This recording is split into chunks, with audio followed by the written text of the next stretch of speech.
أهلا بكم في قناتنا قناة ترند النجوم لأخبار الفن والفنانين.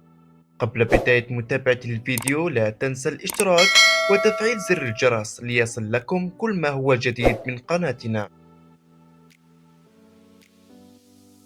عودة يزن الأسمر مع شبيه الراحل عزيز الأحمد الملقب بعزيز القزم تغضب الجمهور.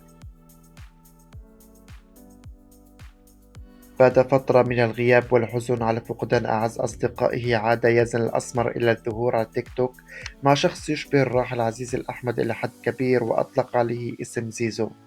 يزن الأسمر هو أحد مشاهير تيك توك وسناب شات، اشتهر لسنوات بين متابعيه بنشر مقاطع فيديو كوميدية وساخرة كان ينشرها مع صديقه عزيز الأحمد الشهير بعزيز القزم الذي توفي في يناير كانون الثاني 2023 بعد معاناة مع المرض.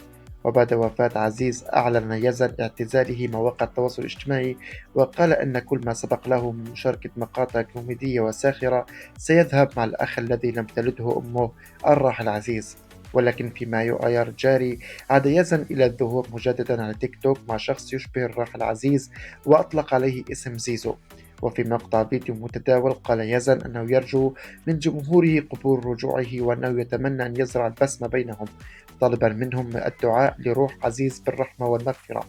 وفي أول تفاعل بينه وبين صديقه الجديد زيزو، ظهر يزن جالسا على أريكة قبل أن يأتي زيزو مرتديا بشت والغترة البيضاء مثبتة فوق رأسه بالعقال.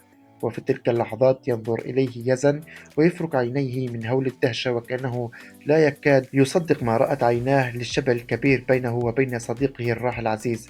وفي الأثناء أثار ظهور يزن مع زيزو جدلا واسعا على الإنترنت، حيث انقسمت الآراء بين من رحب بعودته ومن اتهمه بالاستغلال والتلاعب بالمشاعر.